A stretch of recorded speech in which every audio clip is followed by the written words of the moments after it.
Bulletin का बाकायदा आगाज करेंगे। मुशीर खजाना शौकत तरीन कहते हैं कि रुपए की कदर में कमी का जिम्मेदार सट्टेबाज हैं। रुपया 166 से 170 रुपये होना चाहिए। मुशीर खजाना मुल्क ने महंगाई में कमी का दावा कर दिया। नया नाज़ाबाद में अस्पताल की संग बुनियाद रखने की तकरीब से खिताब करते हुए मुशीर खजाना का बड़ा इंकिशाफ। बोले, रुपए की बेकदरी में सट्टेबाज सरगर्म हैं। डॉलर 166 से 170 रुपए पर होना चाहिए। सट्टेबाज डॉलर अफगानिस्तान ले जा रहे हैं, जिसकी वजह से रुपया गिर रहा है। अच्छा देखें, आपकी पहली बात जो है कि क्या जो डिवैल्यूएशन हो रही है उसमें सट्टे का हाथ है? बिल्कुल है। ये स्पेकुलेटर इसको ऊपर लेके जा रहा है। इस वक्त रियल इफेक्टिव एक्सचेंज रेट के तहत 167 166 के ऊपर के करीब होना चाहिए आपका रुपया। आपका रुपया इस अंडर वैल्यूड है कि 8-9 रुपया सट्टे वाला लेके जा रहा है। अफगानिस्तान वाले जो हैं वो मार्केट से पैसे लेके अपने डॉलर अकाउंट्स में डाल के और उधर से वो कर रहे हैं। वो हमें वो ठीक करना पड़ेगा। मुशीर खजाना ने मुल्क में महंगाई में कमी का भी दावा कर दिया। कहते हैं गुज़िश्ता साल के मुकाबले अशिया की कीमतों में 20 से 30% कमी आई है और इंशाल्लाह अब देखेंगे हम अपनी प्रोडक्शन भी बढ़ाएंगे चीज़ों की। और इस वक्त आप अगर ये देखें, ये किसी ज़्यादातर लोग देखते नहीं हैं कि पिछले साल से इस साल में जो महंगाई फूड प्रोडक्ट्स में हुई है वो कम से कम 20-30% जो है वो पिछले सालों में कम हुई है। मुशीर खजाना ने कहा, हमारे पास देने के लिए पेट्रोल नहीं। आलमी मार्केट से पेट्रोल महंगा हुआ तो हम मजीद महंगा करेंगे। अगर देखें, अगर इंटरनेशनल प्राइसेस बढ़ेंगी तो मजीद पेट्रोल बढ़ेगा। बिकॉज मेरे पास पेट्रोल है नहीं और मेरे पास अब गुंजाइश ही नहीं रह गई। मैं जो आपको मालूम होना चाहिए, इस वक्त जो टैक्सेस हैं, जो 17% जो सेल्स टैक्स है वो 1.6% पे मैं लेके आ गया। तो वो अगर मेरे पास और गुंजाइश ही नहीं है तो जो आएगा वो पास शुरू होगा। नया नाज़ाबाद में अस्पताल की संग बुनियाद रखने की तकरीब में साबिक governor state bank Ishrat Hussain और शमशाद अख्तर समेत सऊदी और पाकिस्तानी सरमायाकारों ने भी शिरकत की। अमीर जमात इस्लामी कराची हाफिज नेमुल रहमान ने का कहना है कि अदालतें ज़्यादा मुकदमात की वजह से इंसाफ फराहम नहीं कर पा रही। हुकूमतें अपना काम कर रही हों तो मुकदमात का बोझ कम हो जाएगा। पार्टियां खरीद सकते हैं, ये जमातों को ब्लैकमेल कर सकते हैं, ये उनकी फाइलें देखकर उनको दबा सकते हैं। अल्हम्दुलिल्लाह जमात इस्लामी इनकी किसी साजिश का हिस्सा नहीं बन सकती, इसलिए कि जमात इस्लामी की लीडरशिप एक बेदाग लीडरशिप है, दयानतदार लीडरशिप है, मेहनती और वो लीडरशिप है कि जो अहलियत रखती है। जमात इस्लामी को यह कहने की जरूरत नहीं है कि हम कराची की तामीर करेंगे, कराची को तरक्की देंगे, इसलिए कि जमात इस्लामी को जब मौका मिला है तो जमात इस्लामी ने इस कराची को तामीर किया है, कराची को तरक्की दी है। हमारा माजी हमारा मंशूर है, हमारी कारकर्दगी हमारा मंशूर है और हमारी कारकर्दगी की बुनियाद पर ही हम लोगों के पास जाते हैं। इस वक्त भी लोगों की तवज्जो का मरकज जमात है और जमात की तरफ ये शहर पलट रहा है। हमें इस जिम्मेदारी का एहसास है कि जब लोग हमारी तरफ आ रहे हैं तो हमें भी लोगों की तरफ जाना चाहिए और हमें लोगों को लीड करने और साथ लेकर चलने की सलाहियत पैदा करनी चाहिए। आखिर में यह कहना चाहता हूं कि इस वक्त पॉलिटिकल पार्टीज के जो लोग हैं उनके वर्कर्स बहुत ज्यादा परेशान हैं। एमक्यूएम के वर्कर्स और सपोर्टर में मायूसी पाई जाती है। पीटीआई का सपोर्टर और वर्कर इंतहाई मायूस है। पीपल्स पार्टी का अपना एक स्टाइल है। जो सोचने समझने वाले लोग हैं, जो इस शहर को जानते हैं, वो भी परेशान हाल है कि किस तरह से ये शहर का निजाम चलेगा। मैं इन तमाम लोगों से जो संजीदा वर्कर्स हैं, जो कुछ करना चाहते हैं इस शहर के लिए, एमक्यूएम के मायूस कारकुन और उनकी लीडरशिप के वो लोग के जो बेदाग हैं, क्रिमिनल नहीं है। कोरोना वैक्सीनेशन कराने वाले शहरों को पाबंदी से आज़ादी मिल चुकी है। एनसीओसी ने 50% वैक्सीन कराने वाले शहरों के लिए पाबंदियां नरम कर दी।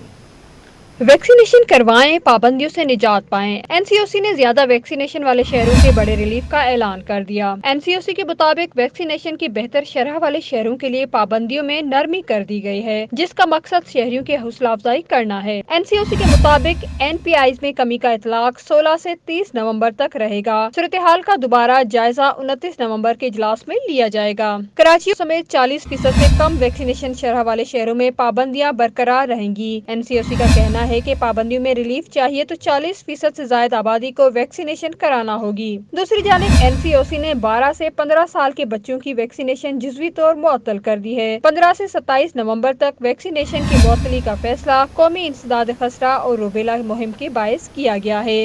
ज़ियाबतीस से आगाही का आलमी दिन आज मनाया जाएगा। ज़ियाबतीस का आलमी दिन मनाने का मकसद इस मर्ज से पैदा शुदा पेचीदगियाँ, अलामात और इससे बचाव के मुतल्लिक आगाही फराहम करना है। गैर सेहतमंदाना जिंदगी और गैर मुतवाज़ी ग़िज़ाओं से गुरेज। मोटापे से बचाव और रोजाना वर्जिश करें। दुनिया भर में आज ज़ियाबतीस से आगाही का दिन मनाया जा रहा है। पाकिस्तान में ज़ियाबतीस का मर्ज तशवीशनाक हद तक बढ़ गया। हर 4 में से 1 शख्स शुगर का शिकार है। बैनुल-अक़वामी ज़ियाबतीस फेडरेशन की रिपोर्ट के मुताबिक शुगर के मर्ज में चीन और इंडिया के बाद पाकिस्तान दुनिया का तीसरा बड़ा मुल्क बन गया, जहां रवा साल मुल्क में शुगर के बायस 4 लाख अफराद जान से गए। पाकिस्तान में ज़ियाबतीस का शिकार 26.9% बालिग अफराद की तशखीस नहीं हो पाती। ज़ियाबतीस के मरीज दिल, फालिज, गुर्दों समेत दीगर बीमारियों का शिकार होते हैं। बढ़ती उम्र, मोटापा, वजन, जिस्मानी सरगर्मियों में कमी ज़ियाबतीस की अहम वजूहात हैं। रेलवे ट्रेनों का शेड्यूल मामूल पर ना आ सका। आज भी अंदरून मुल्क से आने वाली ट्रेनें ताखिर से कराची पहुंची। अंदरून मुल्क से आने वाली ट्रेनें आज भी ताखिर से आईं। पाक बिजनेस एक्सप्रेस ने तो रिकॉर्ड ही कायम कर दिया, जो 5 घंटे 50 मिनट ताखिर से पहुंची। कराक्रम एक्सप्रेस 4 घंटे, कराची एक्सप्रेस 5 घंटे से ज़ायद लेट रही। दीगर में तेज़गाम 1 घंटा 11 मिनट, ग्रीन लाइन 1 घंटा 26 मिनट, इलामा इकबाल एक्सप्रेस 1 घंटा 24 मिनट ताखिर का शिकार रही।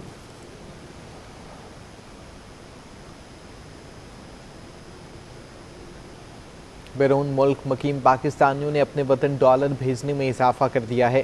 अक्टूबर 2020 के मुकाबले अक्टूबर 2021 में तरसीलात ज़र 10% से ज़ायद इजाफे से $2.5 अरब का कीमती ज़र मुबादला वतन भेजा। तरसीलात ज़र में 10.2% का नुमाया इजाफा रिकॉर्ड किया गया। अक्टूबर 2021 में $2.50 अरब की तरसीलात ज़र मौसूल हुई। स्टेट बैंक ने ओवरसीज पाकिस्तानियों की वतन रकम भेजने की माहाना रिपोर्ट जारी कर दी। रिपोर्ट के मुताबिक जून 2020 से माहाना $2 अरब से जायद की तरसीलात ज़र मौसूल हो रही हैं।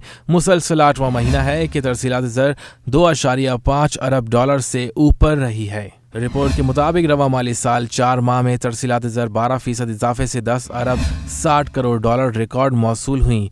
4 माह में सबसे ज़्यादा तरसीलात सऊदी अरब से $2.70 करोड़ की तरसीलात मौसूल हुई। मुत्तहदा अरब इमारात $2 अरब, बरतानिया से $1.50 अरब और अमरीका से $1.1 अरब की तरसीलात आईं। मरकजी बैंक का कहना है कि फ़ाल पॉलिसी इक़दामात और वबा के दौरान फलाही रकूम की मुंतकली ने पिछले साल से तरसीलात ज़र की आमद में मुसलसल बेहतरी में किरदार अदा किया है। एक्सपो सेंटर में फर्नीचर लिविंग एक्सपो नुमाइश तीसरे रोज़ अख्ताम पज़ीर हो गई। नुमाइश में बड़ी तादाद में शहरियों ने शिरकत की।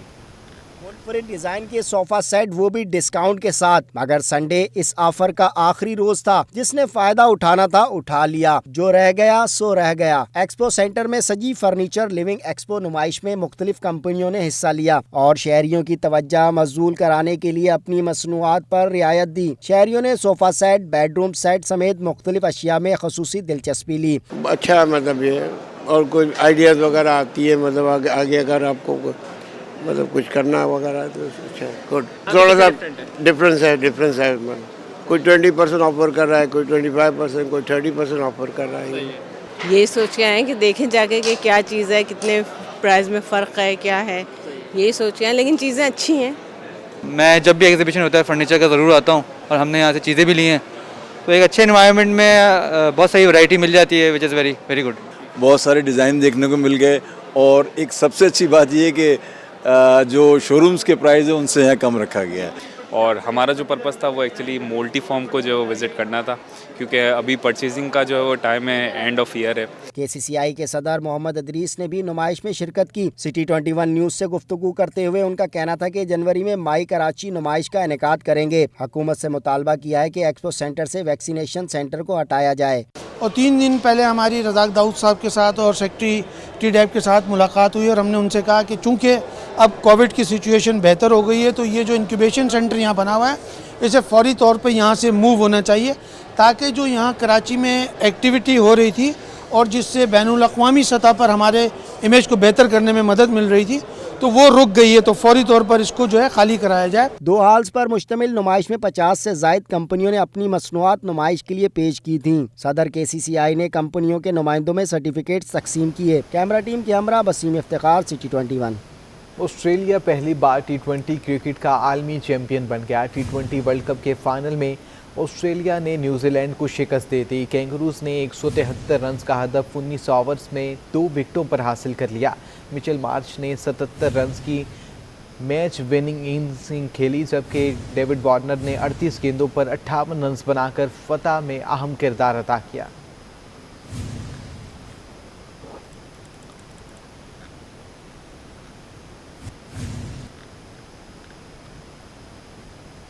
छुट्टी के रोज कराची वालों की साहिल पर मौज मस्तियां, बच्चों और बड़ों ने किया खूब एंजॉय। छुट्टी का दिन, दिलकश मौसम और ठंडी ठार लहरें। कराची वालों ने सुबह से ही सी व्यू के साहिल का रुख कर लिया। बच्चे दो बच्चे, बड़े भी पीछे नहीं रहे। किसी ने घुड़सवारी की तो कोई ठंडी लहरों में डुबकियां लगाता रहा। लाहौरी भी समंदर देखने कराची आ गए। हाँ जी, हम लाहौर से आए हैं, तो अब हम जब रात को आए थे तो यहाँ पे कुछ नहीं था, मतलब के नज़र आ रहा, तो अब दिन को आए तो अब काफ़ी अच्छा लग रहा है। अब हम जब आगे जाएंगे पानी में तो फिर पता चलेगा कि पानी कैसा है। बहुत एंजॉय किया है। मेरा तो मतलब हम लोग कराची फर्स्ट टाइम आए हैं, मेरा बहुत शौक था समुंदर पे आने का, तो आज वो पूरा बहुत एंजॉय किया। कराची का समंदर ही एक देखने वाला है जो लाहौर में नहीं मिलता। तो हम तो आगे भी हॉक्स बे वगैरह भी जाते हैं, यहाँ पे थोड़ा सा कम आना होता है क्योंकि यहाँ रश बहुत ज़्यादा होता है। अभी हम थोड़ा अर्ली आए हैं तो हमें रश नहीं इतना मिल रहा। बच्चा पार्टी का कहना है कि एक दिन स्कूल की छुट्टी होती है तो मजा लेने साहिल पहुंच गए। मैंने राइड करी थी। राइड टुडे वो Sunday and I had a buggy ride and I had a lot of fun. मैंने हॉर्स राइडिंग भी की, मैंने बहुत एंजॉय किया आज। महंगाई के इस दौर में कराची वालों के लिए साहिल पर पिकनिक किसी सस्ती तफरी से कम नहीं, जहां हर हफ्ते हजारों की तादाद में लोग पहुंचकर अपने हफ्ते भर की थकान दूर करते नजर आते हैं। न्यूज़ स्टूडियो से अब तक के लिए इतना ही।